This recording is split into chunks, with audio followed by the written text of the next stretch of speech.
भविष्य निर्माण में हमारा आरक्षण जिम्मेदार नहीं है क्या? अगर हम अपना भविष्य सुखद बनाते तो आपने कहा युवा पीढ़ी सब कुछ करती है। बैठिए बैठिए बैठिए, मेरे ख्याल से मुझे मॉडरेट करने की जरूरत आ रही है। एज यू नो, अब आपने पॉलिटिशियन कहा है तो पॉलिटिकल आंसर से थोड़ा, मैं प्रताप की बात से सहमत नहीं हूँ। ये कहते हैं बाधाएं आए, बाधाओं की दौड़ को हमने पार करना है, लेकिन हम राजनीतिक बाधाएं खड़ी करें, ऐसा डेमोक्रेसी में क्यों हो भाई? Why should we first start बाधा and then remove बाधा? Wait a minute. आपकी बात से सहमत हूं कि डायलॉग की जरूरत है। युवा पीढ़ी से एक, जैसे युवाओं ने सरकार बदल दी, लेकिन युवाओं की आकांक्षा से आपका पॉलिटिकल एजेंडा तय हुआ क्या? तो नहीं हुआ।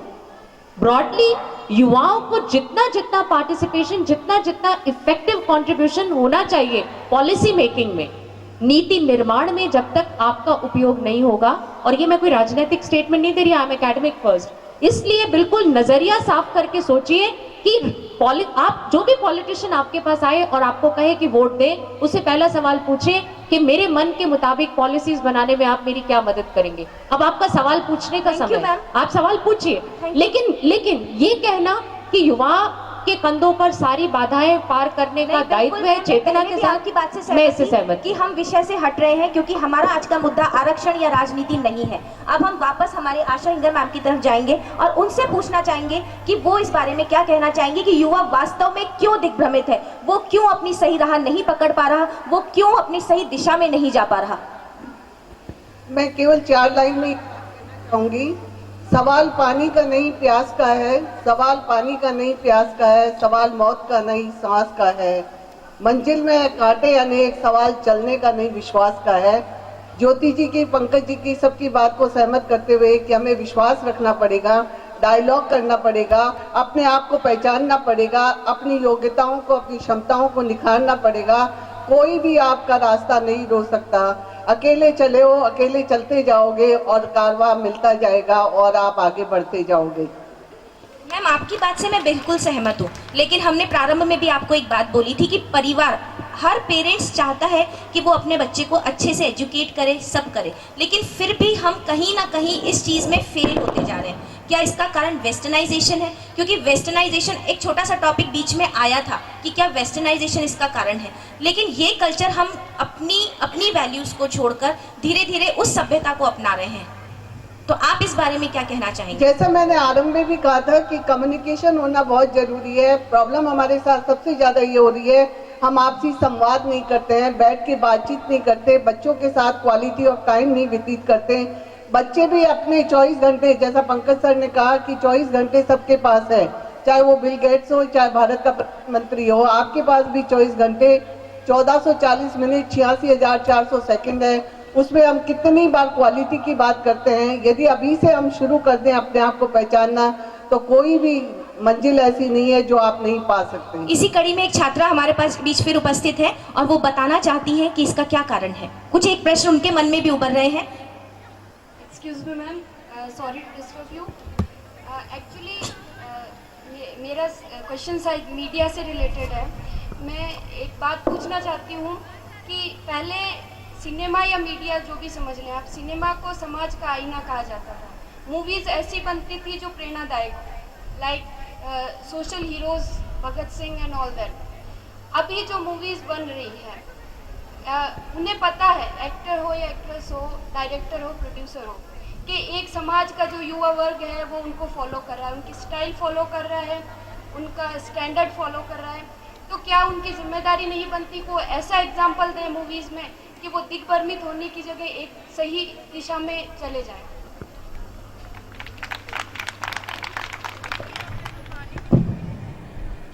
पहली बात तो ये है कि निश्चित तौर पे जिस तरह के मीडिया में जिस तरह के विषय वस्तु आ रही है, उसने दिग्भ्रमित तो किया ही है, लेकिन ऐसा नहीं है कि पूरा का पूरा मीडिया जो है वो इसी एक काम में लग गया है कि किसी भी तरह से युवाओं को दिग्भ्रमित किया जाए और समाज को गलत दिशा में डाल दिया जाए।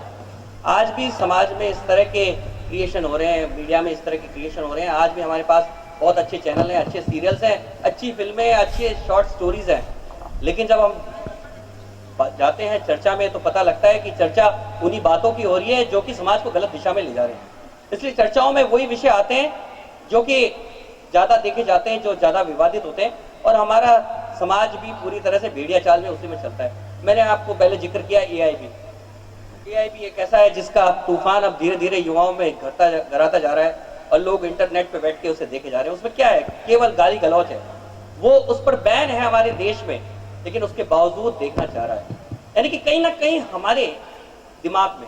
दूसरी बात यह है कि जो इस विषय को लेकर प्रताड़ित है, पीड़ित है, वो लोग आवाज नहीं उठा रहे। कभी किसी ने किसी ऐसी गलती फिल्म के सामने जाकर प्रदर्शन नहीं किया, किसी ऐसे थिएटर में जाकर वहां फिल्में रोकने की कोशिश नहीं की, कभी अपने जो डिसेंट नोट है वहां देने की कोशिश नहीं की, सरकारों पे प्रेशर नहीं बनाया।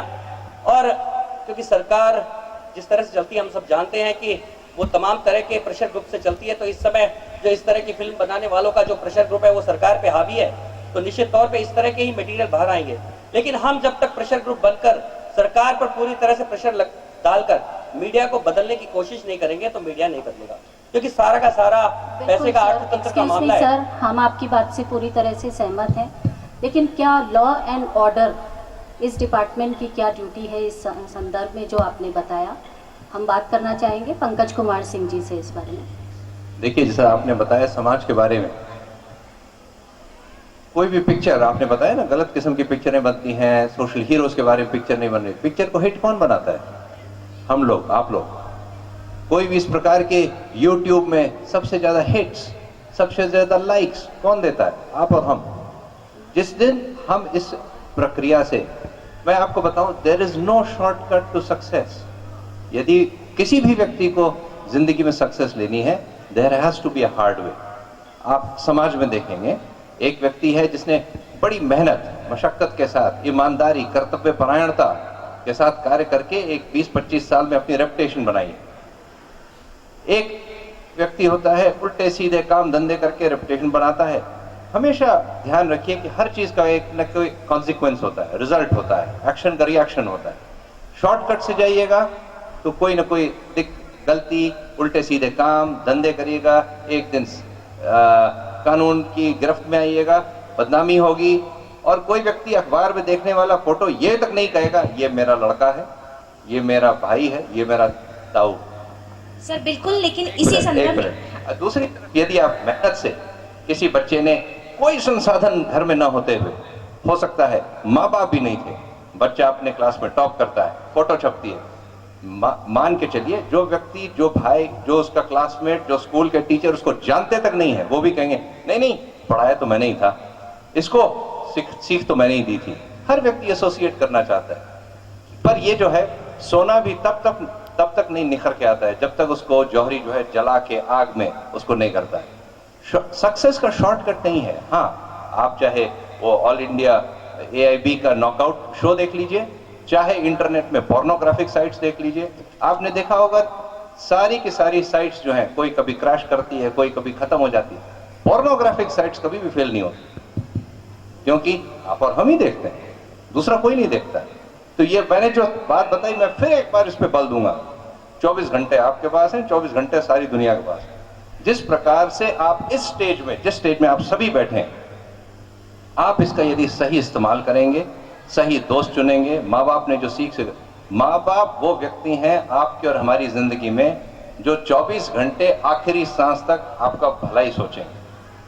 आपका खराब मतलब चाहे पैसा हो ना हो, अच्छी सुविधा होनी हो, आपका एक समय का पेट काट के आपका अध्ययन करा देंगे, आपको अच्छी से अच्छी सुख सुविधा दे देंगे।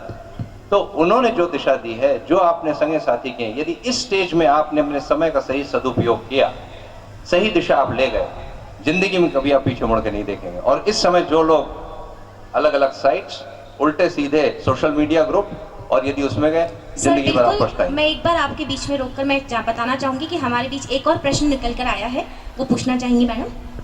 सर, जैसे नियम और कानून की बात की जाए तो नियम और कानून सिर्फ कहने के लिए क्यों? क्योंकि ये देखा जाता है कि जो युवा वर्ग है, जो आगे बढ़ना चाहता है, अगर आप इलेक्शन के टाइम देखें, मैं किसी संस्था का नाम नहीं ले रही, लेकिन वहाँ नियम कानून लागू कर दी जाते हैं कि इसकी सप्लाई नहीं की जाएगी, ये नहीं किया जाएगा, नशा मुक्ति रखा जाएगा, और वहीं पीछे सभी के सामने, सभी अधिकारियों के सामने खुलेआम युवकों को, छात्राओं को जो हम कहें कि गलत राह की तरफ मोड़ दिया जाता है, तो उसके लिए जिम्मेदार कौन है? क्योंकि सर ये तो आप मानेंगे कि जो युवा है या कोई भी व्यक्ति है वो गलत चीज की, चमचमाती चीजों के प्रति ज्यादा आकर्षित होता है बजाय सादा चीजों के, तो इसका क्या बात है? जो चीजें गलत हैं वो गलत है, और जो चीजें गलत हैं उनको करना और पाना बहुत आसान है। अच्छी चीजों के लिए मेहनत पड़ती है, अच्छी चीजों के लिए आपको कई चीजों का त्याग भी करना पड़ेगा। तो यदि आप कहेंगे चुनाव में इस प्रकार के कोई प्रतिस्पर्धा में यदि पैसे का, रुपए का, मद्यपान का यदि उपयोग हो रहा है, बिल्कुल गलत, इसमें कोई दो राय नहीं। तो सर वहाँ हमारी जिम्मेदारी क्या बनती है? मेरे ख्याल से यदि आप देखेंगे आजकल सभी समाज में, क्या टीचर हो, क्या हमारे सरकार के वर्ग हो, हम हर व्यक्ति गुडी गुडी बनना चाहता है, कोई व्यक्ति किसी को टोकना नहीं चाहता है। पर यदि आप में इतनी हिम्मत हो, और मान के चलिए आज भी मैं अपने कक्षा 2, कक्षा 5, कक्षा 8 कॉलेज के उन्हीं टीचरों को याद करता हूं जिन्होंने टोक के, जिन्होंने मेहनत, कोई हमारी मिजाज पुरसी नहीं की, तुम सही रास्ता चलो, तुमको क्लास में बैठना पड़ेगा, नहीं आओगे कोई अटेंडेंस नहीं मिलेगी। आज भी हम उन्हीं को याद करते हैं। तो केवल शिक्षकों का ही अधिकार है नवयुवकों को सही मार्गदर्शन दिलाने का? नहीं, शिक्षकों का अपने क्षेत्र में, घर में माँ बाप का जो रोल है उसको आपने कई बार मैंने देखा है, पेरेंट्स टीचर्स मीटिंग में पेरेंट्स आए कहेंगे मैडम जरा पिटाई करिए, हमारी तो सुनता ही नहीं है, तो आप माँ बाप किस लिए? सर एक चीज और पूछना चाहूंगी, शिक्षकों की भूमिका आ गई, परिवार की भूमिका आ गई, हमारे लॉ एंड ऑर्डर की क्या भूमिका है? क्योंकि आप देखते हैं कि लगातार हम कोशिश करते हैं कि इस तरह के कानून बने या बनाए जाएं, लेकिन फिर भी हमारे इतने लूप होल्स हैं वहाँ पे, इतने ज़्यादा वहाँ पे आप देखते हैं कि व्यक्ति जो पैसे वाला है या पावर वाला है वो कहीं ना कहीं छूट जाता है, जो नेगेटिव संदेश देता है समाज को। तो क्या हमारे लॉ एंड ऑर्डर को इतना मजबूत या इतना पक्का नहीं बनाना चाहिए कि वहाँ पे किसी भी, चाहे ऊंचा हो, नीचा हो, गरीब हो, अमीर हो, किसी को कोई रियायत ना हो? आज एक आम आदमी में जो पुलिस की छवि है बहुत अच्छी तो नहीं है, पर एक चीज और बताऊं, हमारी पुलिस की छवि मात्र आजकल पिक्चरों से ली जाती है। जेल वाला पुलिस वाला है, जो सड़क पे खड़ा है वो पुलिस वाला है, जो कोर्ट में कर रहा है वो भी पुलिस वाला है। आपको मैं बताऊं, पुलिस केस का इन्वेस्टिगेशन तो कर देती है, पर जो आपने कोर्ट में देखा मी लॉ ट्रायल ये जुडिशरी करती है। इतना ज्यादा वर्कलोड कोर्ट्स में, 1-1 लाख 2-2 लाख केसेस पेंडिंग पड़े हुए। जब तक हम क्विक डिस्पेंसेशन ऑफ जस्टिस नहीं करेंगे, जब तक व्यक्ति में, कानून तोड़ने वाले के मन में थोड़ा बहुत भय नहीं होगा कि हमको पकड़ लिया जाएगा, मेरे ख्याल से तब तक कानून को इस तरह से माहौल, जी हाँ, कुछ लोग अवश्य उठाएंगे जो जिनके पास सर आपकी बात बिल्कुल सही है कि भय पैदा किया जाना चाहिए, भय होना चाहिए, लेकिन वो भय कब और कैसे पैदा होगा, उसके लिए हमें क्या करना चाहिए? इसी संदर्भ में हमारा एक प्रश्न है जो हमारी महाविद्यालय की छात्रा पूछना चाह रही है। Sir, myself Komal Agarwal from BCom final year. मेरा क्वेश्चन ये है कि अभी मेरी फ्रेंड ने कहा कि बच्चे ड्रग्स लेते हैं, मतलब डिप्रेशन में जाते हैं तो वो ड्रग्स का यूज़ करते हैं। तो मैं ये पूछना चाहूँगी कि जो ड्रग्स लेते हैं, अल्कोहल्स लेते हैं, तो ये सब हमें प्रोवाइड कौन करवा रहा है?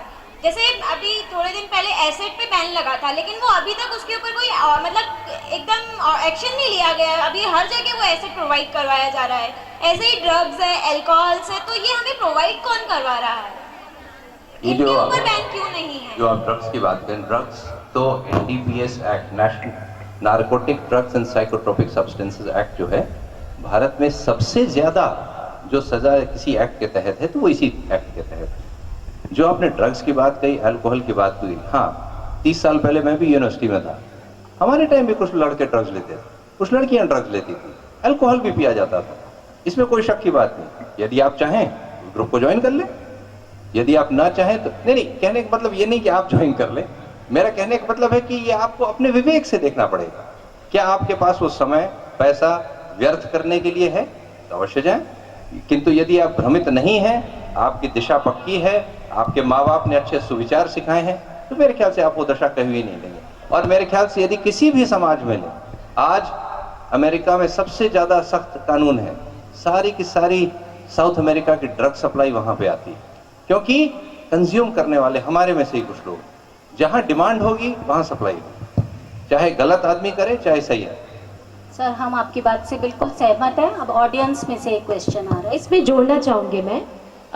ये बात तो बिल्कुल ठीक है, आपका सवाल बिल्कुल ठीक है, लेकिन मेरा भी एक अनुरोध है कि जो इम्प्लीमेंटेशन कुल मिलाकर के हमारे एग्जीक्यूशनिस्ट के पास है, जो एग्जीक्यूटिव अथॉरिटी रहने वाले लोग हैं, जिसको आप ब्यूरोक्रेसी कहेंगे, उसमें भी कम से कम मैं पुलिस का नाम लिए बगैर कहूंगी कि एक गहरे सुधार की आवश्यकता है। भारत को उच्चतम स्तर पर पुलिस सुधार कानूनों की जरूरत है, और जो लोग डेडिकेटेड और कमिटेड हैं, जिनमें समाज बदलने की और कानून के प्रति इस प्रकार की इच्छा शक्ति रखने की इच्छा है, केवल उन्हीं को पुलिस में आने का अधिकार है। आप सहमत हैं या नहीं इस बात से? क्योंकि अगर कोई लॉ अबाइडिंग एजेंसी अगर लॉ को वो रिस्पेक्ट भी करती है, तब भी अगर आपका एग्जीक्यूशन या इम्प्लीमेंटेशन करने वाली संस्था पूरी तरह से भ्रष्टाचार मुक्त नहीं है, तो मैं खुले मंच से कहना चाहूंगी कि पुलिस सुधारों की आवश्यकता भारत में बहुत अधिक बड़ी है, बहुत गहरी है, और एडमिनिस्ट्रेटिव रिफॉर्म्स के बाद पुलिस रिफॉर्म्स की बात आनी बेहद जरूरी है। ये जरूरी है कि पुलिस राजनीति के कंट्रोल से परे हो, लेकिन अपने आप में नैतिक मूल्यों की जो बात पुलिस ने करनी चाहिए वो भी करनी चाहिए। केवल ब्रिटिश लेगेसी को लेकर के हमें ब्यूरोक्रेसी को नहीं देखना चाहिए, ऐसा मुझे लगता है। आप सहमत है तो जरूर एक बार हाथ खड़े कर दीजिए कि पुलिस रिफॉर्म्स की जरूरत है। कितने लोग सहमत है? सहमत है, ठीक। Good afternoon sir and ma'am. एक मिनट बस क्लैरिफाई कर दूं बेटा, एक मिनट। पुलिस रिफॉर्म्स के विषय में भारत के सर्वोच्च न्यायालय सुप्रीम कोर्ट ने 2006 में